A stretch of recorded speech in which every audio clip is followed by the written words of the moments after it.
Ageing की वजह से स्किन के ऊपर जो झुर्रियाँ पड़नी शुरू हो जाती हैं, क्या इनको रोका जा सकता है? अपने घर में नॉर्मल रिजीम फॉलो करें।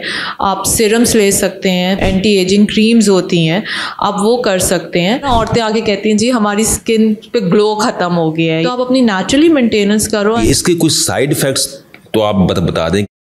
एजिंग की वजह से जो है वो स्किन के ऊपर जो झुर्रियाँ पड़नी शुरू हो जाती हैं, क्या इनको रोका जा सकता है? डॉक्टर ज़ुबैर, देखें मैं हमेशा अपने पेशेंट्स भी जब आते हैं तो मैं उनको एक बात बताती हूँ कि देखें अल्लाह मियां ने निज़ाम ऐसा बनाया है that ageing is a process जिसको हम कम्प्लीटली रोक नहीं सकते हैं, लेकिन हम उसको मेंटेन कर सकते हैं। ठीक है, मेरी हमेशा एक पेट स्टेटमेंट होती है which I always say that stitch in time save 9।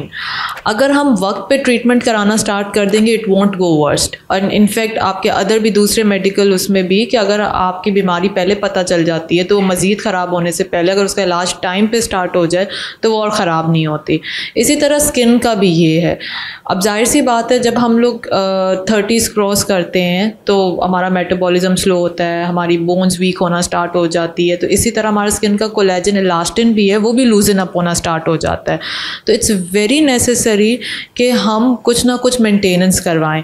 अब मेंटेनेंस में ये नहीं है कि आप अभी स्ट्रेट अवे डायरेक्टली इंजेक्टेबल्स पे स्टार्ट हो जाएं। आप नेचुरली भी अगर आप मेंटेन करना चाहते हैं तो आप अपने घर में नॉर्मल रिजीम फॉलो करें।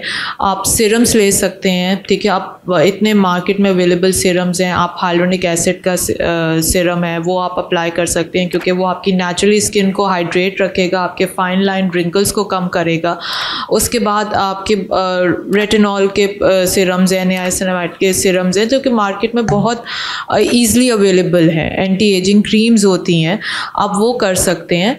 अगर आपको अपने घर पे एक रिजीम फॉलो करनी है, अगर क्लिनिक पे आपको रिजीम फॉलो करनी है तो वो फिर मैं आपको डिफरेंट और ट्रीटमेंट्स बता सकती हूँ जो आप कर सकते हैं। नेचुरली आप डाइट के साथ या आप किसी स्किन टोनर्स के साथ एग्जैक्टली आप स्किन टोनर भी अगर आप प्रॉपर यूज़ करते हो तो आपका पोर साइज क्या कहते हैं वो उसको डिक्रीज़ करता है। डेफिनेटली आपके पोर साइज श्रिंक होते हैं उससे।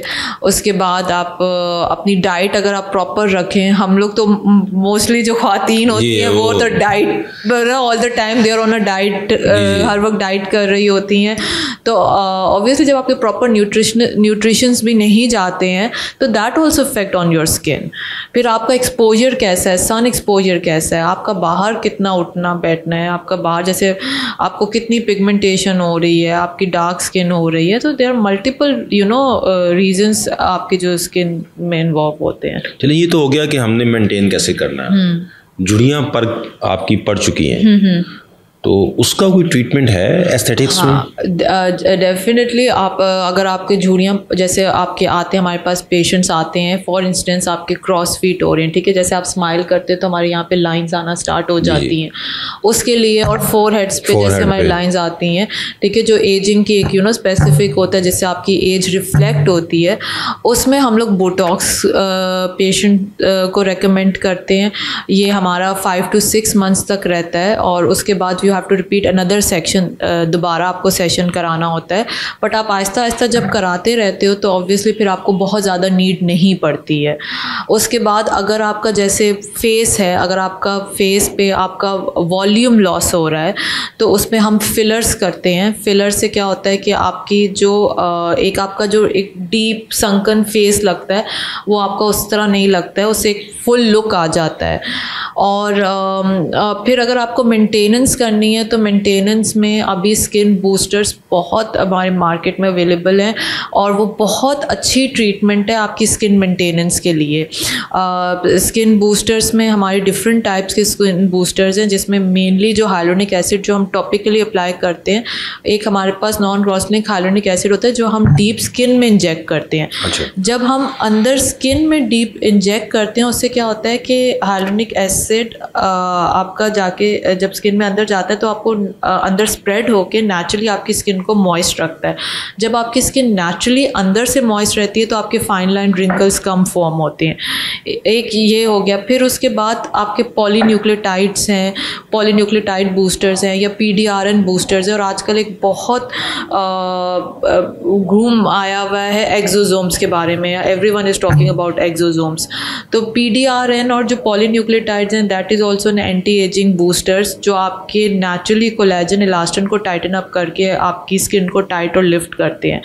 और जो एक्सोसोम्स हैं, मर्द हजरात, औरतें जिनका हेयर फॉल का इश्यूज़ है, बहुत से लोग एक्सोसोम्स अब करवा रहे हैं बालों के लिए भी स्पेसिफिकली, क्योंकि हेयर फॉलिकल आपका विद एज आपका वीक हो जाता है। तो जब वो आप इंजेक्ट करते हो तो उससे आपका स्ट्रॉन्ग रहता है, उससे आपके बालों की ग्रोथ होती है। तो instead of jumping to hair transplant हमारे पास मेंटेनेंस के लिए PRP और एक्सोसोम्स भी होते हैं। एक्सोसोम्स आप फेस पे भी ले सकते हो, again that is like a growth factors. वो आपकी स्किन को रिजुविनेट करता है, रिविटलाइज करता है, तो उससे आपकी स्किन और ज़्यादा एक आपकी कहते हैं ना, औरतें आगे कहती हैं जी हमारी स्किन पे ग्लो ख़त्म हो गया है, या हमारी स्किन पे एक नूर ख़त्म हो गया हाँ एग्जैक्टली, नूर ख़त्म हो गया है या डल लग रही है स्किन, तो हम उसको डलनेस को कैसे सही करें। तो आप नेचुरली आप उसको बूस्टर्स के साथ भी करा सकते हो, क्योंकि एट टाइम्स ऐसा होता है जैसे लोग कहते हैं कि जी हमने फिलर करवाया तो जी बहुत फ्रोज़न लुक आ गया या कुछ आर्टिफिशियल लुक आ गया। अगर आपको फ्रोज़न आर्टिफिशियल लुक नहीं चाहिए तो आप अपनी नेचुरली मेंटेनेंस करो एंड आप आके स्किन बूस्टर्स आप लगवा लो, उससे भी आपकी एजिंग मेंटेन होती है और आपकी स्किन पे नेचुरली ग्लो आता है। अच्छा, एक तो ये बताइएगा कि क्या हमारे मुल्क के जो सर्कमस्टांसिस हैं उस वाले से बजट में हमारे पास इतने पैसे होंगे कि हम जो है मेरी बात सुने, औरतें लोनों के 20-20 हज़ार के 22-22 हज़ार के जोड़े खरीदने के लिए तैयार हैं, ठीक है। तो जब बात आती है स्किन पे तो बजट में नहीं आ जाता है। अच्छा, मैं उन बेचारे जो है ना वो खवातीन की बात नहीं कर रहा, मैं उन बेचारे शोहरों की बात कर रहा हूँ कि जो पैसे देते हैं कि वो ये बूस्टर्स जो हैं, देखिए बहुत से लोग, मेरा कहने का मतलब था कि ये कितनी देर बाद इनको रिपीट करना पड़ेगा। देखिए बूस्टर्स तो अगर आप पॉकेट के भी अगर हिसाब से देखें तो आफ्टर अगर आप चाह रहे हो कि मतलब every month and 2 months 3 months के बाद आप नहीं उसको फॉलो अप कर सकते, तो मेक श्योर आप विद इन 6 months आप एक बूस्टर ले लें, ठीक है। नॉर्मली बूस्टर्स जो कॉस्ट है वो आपकी 25,000 से 35,000 तक होती है। तो अगर ठीक है आप every month if you want, ठीक है, तो आप कर सकते हो। फिर हमारे पास ऐसा नहीं है कि बूस्टर्स इसी रेंज में है, ठीक है, डिफरेंट ब्रांड्स भी हैं। अब ऑब्वियसली जो इटली का यूरोपियन ब्रांड है या जो इटली जर्मनी आ रहे हैं वो थोड़े एक्सपेंसिव हैं, USA का ब्रांड थोड़ा एक्सपेंसिव है, but at the same time we have other options as well. Korean skin care इतनी अच्छी है, इनफैक्ट कोरियन जो ब्रांड्स हैं वो भी बहुत अच्छे हैं, ठीक है। उनकी प्राइस बजट कम है कि इट्स बजट फ्रेंडली ऑल्सो। मतलब जो आप बात कह रहे हैं ना कि आप उसको अफोर्ड कर सकते हो, तो आप डेफिनेटली आप ये मैं ये नहीं कह रही कि आप प्रोडक्ट पे कॉम्प्रोमाइज़ करो या जी वो वाला प्रोडक्ट है जिसने एक अपना ब्रांड नेम बना लिया तो वही अच्छा है। देयर आर टाइम्स जब दूसरे भी ब्रांड्स हैं आई मीन जो अफोर्डेबल हैं and they are also equally good, तो आप वो भी कर सकते हो। अच्छा, हमारे यहाँ एक बहुत ये शायद अवेयरनेस, अच्छा, और एक चीज़ मैं ऐड ऑन करना चाहूँगी कि अगर आप जैसे बूस्टर्स, अगर आप जैसे फॉर एग्जाम्पल जैसे आपने बजट पे बात की कि मतलब नहीं है, आप नॉर्मल PRP करवा सकते हो। PRP it's your own blood, आप अपने ब्लड से जो प्लाज्मा होता है और आप जो वो स्किन पे इंजेक्ट करवाते हो, आप उससे भी अपनी स्किन सेल्स और अपना रिपेयर कर सकते हो और नेचुरली आप ग्लो ला सकते हो। मीज़ोथेरेपी करा सकते हो, मीज़ोथेरेपीज इज नॉट दैट एक्सपेंसिव।